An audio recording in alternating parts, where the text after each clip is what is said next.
Hi ಎಲ್ರಿಗೂ welcome to Brinda kitchen. ಈ ದಿನ ನಾನು ಚಿಕನ್ ಕರ್ರಿ ಇದು ಕಾಂಬಿನೇಷನ್ ಆಗಿ ಬಗಾರ ರೈಸ್ ಮಾಡಿ ತೋರಿಸ್ತಾ ಇದ್ದೀನಿ. ಮಾಡ್ಕೊಳ್ಳೋದಂತೂ ತುಂಬ ಈಸಿಯಾಗಿ ಮಾಡ್ಕೋಬೋದು. ಟೇಸ್ಟ್ ಅಂತೂ ತುಂಬ ಚೆನ್ನಾಗಿರುತ್ತೆ.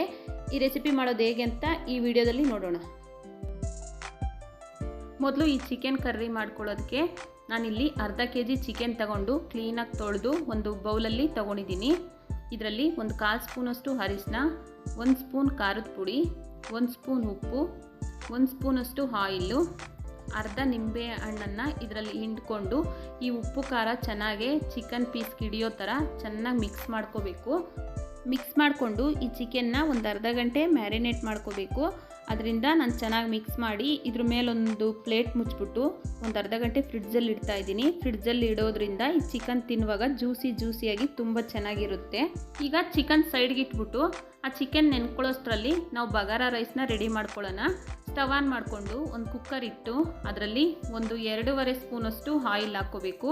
ಆಯಿಲ್ ಹೀಟ್ ಆದಮೇಲೆ 2 ಬಿರಿಯಾನಿ ಎಲೆ, 1 ಇಂಚು ಚಕ್ಕೆ, 2 ಏಲಕ್ಕಿ, ಒಂದು 3 ಲವಂಗ, ಒಂದು ಅರ್ಧ ಸ್ಪೂನಷ್ಟು ಶಾಜೀರ ಹಾಕ್ಕೊಂಡು ಇದನ್ನೆಲ್ಲ ಉರಿ ಲೋ ಫ್ಲೇಮ್ ಇಟ್ಕೊಂಡೆ ಫ್ರೈ ಮಾಡ್ಕೋಬೇಕು. ಈ ಆಯಿಲ್ ಬದಲಾಗಿ ನೀವು ತುಪ್ಪ ಬೇಕಾದರೂ ಹಾಕ್ಕೊಂಡು ಈ ರೈಸ್ನ ಮಾಡ್ಕೋಬೋದು. ಈಗ ಇದೆಲ್ಲ ಫ್ರೈ ಆಗಿದೆ. ಇದರಲ್ಲಿ ಒಂದು ದೊಡ್ಡ ಸೈಜ್ ಈರುಳ್ಳಿನ ಉದ್ದುದ ಕಟ್ ಮಾಡ್ಕೊಂಡು ಹಾಕ್ಕೋಬೇಕು. ಒಂದು 4 ಹಸಿಮೆಣಸಿಕಾಯಿನೂ ಉದ್ದುದ ಕಟ್ ಮಾಡ್ಕೊಂಡು ಹಾಕ್ಕೋಬೇಕು. ಈರುಳ್ಳಿ ಮೆಣಸೆಕಾಯಿ ಫ್ರೈ ಆದಮೇಲೆ 1 ಸ್ಪೂನಷ್ಟು ಶುಂಠಿ ಬೆಳ್ಳುಳ್ಳಿ ಪೇಸ್ಟ್ ಹಾಕ್ಕೊಂಡು ಈ ಶುಂಠಿ ಬೆಳ್ಳುಳ್ಳಿ ಪೇಸ್ಟು ಹಸಿ ವಾಸನೆ ಹೋಗೋ ತನಕ ಚೆನ್ನಾಗಿ ಫ್ರೈ ಮಾಡ್ಕೋಬೇಕು. ಈಗ ಇದರಲ್ಲಿ ಚಿಕ್ಕದಾಗಿ ಕಟ್ ಮಾಡ್ಕೊಂಡಿರೋಂಥ ಸ್ವಲ್ಪ ಪುದೀನ, ಸ್ವಲ್ಪ ಕೊತ್ತಂಬರಿ ಸೊಪ್ಪನ್ನ ಹಾಕ್ಕೊಂಡು ಇದನ್ನು ಚೆನ್ನಾಗಿ ಫ್ರೈ ಮಾಡ್ಕೋಬೇಕು. ಈ ಬಗಾರ ರೈಸಲ್ಲಿ ಪುದೀನ ಹಾಕೋದ್ರಿಂದ ಫ್ಲೇವರ್ ಅಂತೂ ತುಂಬ ಚೆನ್ನಾಗಿರುತ್ತೆ. ಮಿಸ್ ಮಾಡೋಕ್ಕೆ ಹೋಗಬೇಡಿ. ಕೊತ್ತಂಬರಿ ಸೊಪ್ಪು ಪುದೀನ ಚೆನ್ನಾಗಿ ಫ್ರೈ ಆದಮೇಲೆ ನಾನಿಲ್ಲಿ ಮೊದಲೇ 1 ಅವರ್ ಮುಂಚೆ 2 ಗ್ಲಾಸ್ ಅಕ್ಕಿನ ನೆನೆಸಿಟ್ಕೊಂಡಿದ್ದೆ. ಆ ಅಕ್ಕಿನ ಇದರಲ್ಲಿ ಹಾಕ್ಕೊಂಡು 1 ನಿಮಿಷ ಈ ಆಯಿಲಲ್ಲೇ ಅಕ್ಕಿನ ಫ್ರೈ ಮಾಡ್ಕೋಬೇಕು. ಈ ಥರ ಆಯಿಲಲ್ಲಿ ಫ್ರೈ ಮಾಡ್ಕೊಳ್ಳೋದ್ರಿಂದನ ಅನ್ನ ತುಂಬ ಉದುರಾಗಿ ಬರುತ್ತೆ. ಅಕ್ಕಿ ಫ್ರೈ ಆದಮೇಲೆ ಈಗ ಇದರಲ್ಲಿ 1 ಕಪ್ ಅಕ್ಕಿಗೆ 1.5 ಕಪ್ಪಷ್ಟು ನೀರು ಹಾಕ್ಕೊಳ್ತಾ ಇದ್ದೀನಿ. ರುಚಿಗೆ ತಕ್ಕಷ್ಟು ಉಪ್ಪು. ನೀವು ಬೇಕಿದ್ದರೆ ಈ ಟೈಮಲ್ಲಿ ಒಂದು ಅರ್ಧ ನಿಂಬೆ ಹಣ್ಣನ್ನು ಇದರಲ್ಲಿ ಹಿಂಡ್ಕೋಬೋದು. ನಾನಿಲ್ಲಿ ನಿಂಬೆ ಹಣ್ಣನ್ನು ಹಾಕ್ತಾ ಇಲ್ಲ. ಚೆನ್ನಾಗಿ ಮಿಕ್ಸ್ ಮಾಡಿಕೊಂಡು ಕುಕ್ಕರ್ ಮುಚ್ಚಳ ಮುಚ್ಚಿ 2 ವಿಜಿಲ್ಗೆ ಇಡ್ತಾ ಇದ್ದೀನಿ. ಕುಕ್ಕರ್ ವಿಜಿಲ್ ಬರೋಷ್ಟರಲ್ಲಿ ಮತ್ತೊಂದು ಒಲೆ ಮೇಲೆ ಚಿಕನ್ ಫ್ರೈ ಮಾಡ್ಕೊಳ್ಳೋದಕ್ಕೆ ಒಂದು ಮಸಾಲ ಪುಡಿನ ರೆಡಿ ಮಾಡ್ಕೊಳ್ಳೋಣ. ಸ್ಟವ್ ಆನ್ ಮಾಡಿಕೊಂಡು ಒಂದು ಬಾಣಲಿ ಇಟ್ಟು ಅದರಲ್ಲಿ 1 ಸ್ಪೂನಷ್ಟು ಧನಿಯಾ, 2 ಏಲಕ್ಕಿ, ಒಂದು ಅರ್ಧ ಬಿರಿಯಾನಿ ಎಲೆ,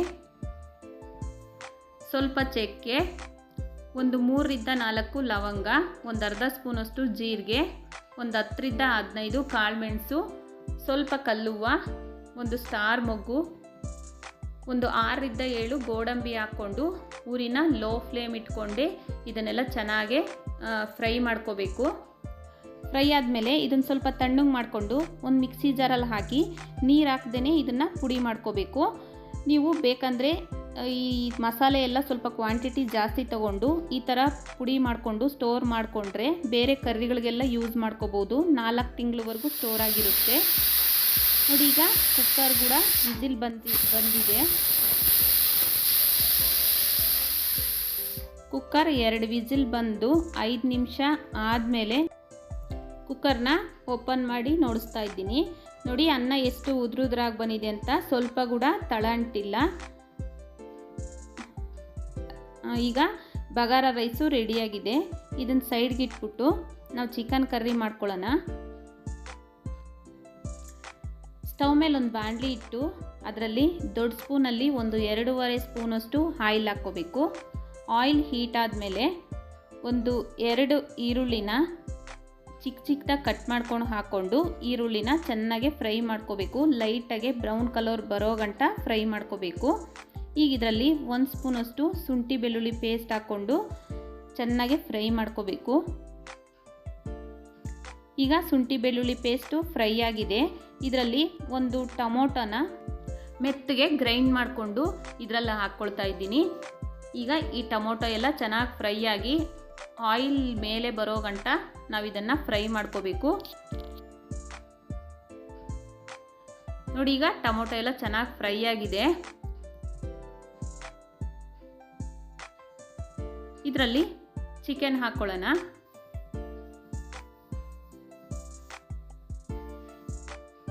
ಚಿಕನ್ ಹಾಕ್ಕೊಂಡು ಚೆನ್ನಾಗಿ ಇದನ್ನು ಈ ಮಸಾಲೆ ಆಯಿಲಲ್ಲಿ ಸ್ವಲ್ಪ ಹೊತ್ತು ಫ್ರೈ ಮಾಡ್ಕೋಬೇಕು. ಫ್ರೈ ಮಾಡ್ಕೊಂಡ್ಮೇಲೆ ಇದರಲ್ಲಿ ಒಂದು 3 ಹಸಿಮೆಣಸಿಕಾಯಿನ ಕಟ್ ಮಾಡ್ಕೊಂಡು ಹಾಕ್ಕೋಬೇಕು. ಸ್ವಲ್ಪ ಪುದೀನ ಹಾಕ್ಕೊಂಡು ಚೆನ್ನಾಗಿ ಮಿಕ್ಸ್ ಮಾಡಿ ಇದ್ರ ಮೇಲೆ ಒಂದು ಪ್ಲೇಟ್ ಮುಚ್ಚಿಬಿಟ್ಟು ಈ ಚಿಕನ್ನಲ್ಲಿ ನೀರು ಊರಿ ಆ ನೀರು ಡ್ರೈ ಆಗೋ ತನಕ ಈ ಚಿಕನ್ನ ನಾವು ಬೇಯಿಸ್ಕೋಬೇಕು. ಉರಿನ ಮೀಡಿಯಮ್ ಫ್ಲೇಮ್ ಇಟ್ಕೊಂಡೆ ಬೇಯಿಸ್ಕೋಬೇಕು. ನೋಡಿ ಈಗ ಚಿಕನ್ನಲ್ಲಿರೋ ನೀರೆಲ್ಲ ಡ್ರೈ ಆಗಿದೆ. ಚಿಕನ್ ಕೂಡ ಒಂದು 90% ಈಗ ಬೆಂದಿದೆ. ಇದರಲ್ಲಿ ನಾವು ಮೊದಲು ರೆಡಿ ಮಾಡಿ ಇಟ್ಕೊಂಡ್ವಲ್ಲ ಆ ಮಸಾಲ ಪುಡಿ ಎಲ್ಲ ಇದರಲ್ಲಿ ಹಾಕ್ಕೊಂಡು ಚೆನ್ನಾಗಿ ಮಿಕ್ಸ್ ಮಾಡ್ಕೋಬೇಕು.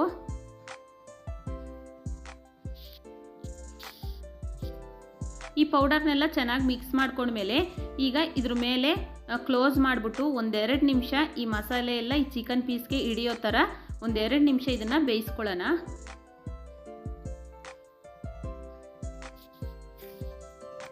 ಈಗ 2 ನಿಮಿಷ ಆಗಿದೆ.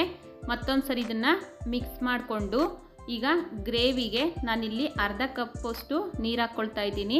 ನಿಮಗೆ ಗ್ರೇವಿ ಸ್ವಲ್ಪ ಜಾಸ್ತಿ ಬೇಕು ಅಂದ್ಕೊಂಡ್ರೆ ಇನ್ನೂ 1/4 ಕಪ್ಪಷ್ಟು ನೀರು ಹಾಕ್ಕೊಂಡು ಈ ಟೈಮಲ್ಲಿ ನೀವು ಉಪ್ಪು ಖಾರ ಕರೆಕ್ಟಾಗಿ ಇದೆಯೋ ಇಲ್ವೋ ಅಂತ ನೋಡಿಕೊಂಡು ಅಡ್ಜಸ್ಟ್ ಮಾಡ್ಕೋಬೋದು. ಇದ್ರ ಮೇಲೆ ಒಂದು ಪ್ಲೇಟ್ ಮುಚ್ಚಿಬಿಟ್ಟು ಒಂದು 5-6 ನಿಮಿಷ ಮೀಡಿಯಮ್ ಫ್ಲೇಮಲ್ಲೇ ಚಿಕನ್ನ ಬೇಯಿಸ್ಕೋಬೇಕು. 5 ನಿಮಿಷ ಬೇಯಿಸ್ಕೊಂಡ್ಮೇಲೆ ನೋಡಿ ಈಗ ಸ್ವಲ್ಪ ಗ್ರೇವಿ ಕೂಡ ಗಟ್ಟಿಯಾಗಿದೆ. ಚಿಕನ್ನು ಚೆನ್ನಾಗೀಗ ಬೆಂದಿದೆ. ಕೊನೆಯದಾಗಿ ಸ್ವಲ್ಪ ಕೊತ್ತಂಬರಿ ಸೊಪ್ಪನ್ನ ಚಿಕ್ಕ ಚಿಕ್ಕದಾಗಿ ಕಟ್ ಮಾಡ್ಕೊಂಡು ಹಾಕ್ಕೊಂಡು ಸ್ಟವ್ ಆಫ್ ಮಾಡಿಕೊಂಡ್ರೆ ಅಷ್ಟೇ ನೋಡಿ, ಚಿಕನ್ ಕರ್ರಿ ರೆಡಿ. ಈ ಥರ ಮಸಾಲೆ ಪುಡಿನ ನಾವು ಮನೆಯಲ್ಲೇ ರೆಡಿ ಮಾಡಿಕೊಂಡು ಚಿಕನ್ ಕರ್ರಿ ಮಾಡೋದ್ರಿಂದನ ಚಿಕನ್ ಕರ್ರಿ ಅಂತೂ ತುಂಬ ಟೇಸ್ಟಿಯಾಗಿರುತ್ತೆ. ಮನೇಲಿ ಏನಾದರೂ ಫಂಕ್ಷನ್ ಇದ್ದರೂ ಇಲ್ಲ ಮನೆಗೆ ಯಾರಾದರೂ ಗೆಸ್ಟ್ ಬಂದಾಗ ಈ ಥರ ಬಗಾರ ರೈಸ್ ಮಾಡಿ ಚಿಕನ್ ಕರ್ರಿ ಮಾಡಿ ಎಲ್ಲರೂ ನಿಮ್ಮನ್ನು ಮೆಚ್ಕೊಳ್ದೇ ಇರೋದಿಲ್ಲ. ನೋಡಿದ್ರಲ್ಲ ಎಷ್ಟು ಸಿಂಪಲ್ಲಾಗಿ ಈ ಚಿಕನ್ ಕರ್ರಿ ಮಾಡ್ಕೋಬೋದು ಅಂತ. ಈ ರೆಸಿಪಿ ನಿಮ್ಗೆಲ್ರಿಗೂ ಇಷ್ಟ ಆಗಿದೆ ಅಂತಲೇ ಅಂದ್ಕೊಳ್ತೀನಿ. ಇಷ್ಟ ಆದರೆ ನೀವು ನಿಮ್ಮ ಮನೇಲಿ ಟ್ರೈ ಮಾಡಿ ಹೇಗೆ ಬಂದಿದೆ ಅಂತ ನನಗೆ ಕಾಮೆಂಟ್ ಮಾಡಿ. ನಿಮ್ಮ ಫ್ಯಾಮಿಲಿ ಫ್ರೆಂಡ್ಸ್ಗೂ ಶೇರ್ ಮಾಡಿ, ಒಂದು ಲೈಕ್ ಮಾಡಿ, ನಮ್ಮ ಚಾನಲ್ನ ಸಬ್ಸ್ಕ್ರೈಬ್ ಮಾಡೋದು ಮರಿಬೇಡಿ. Thanks for watching.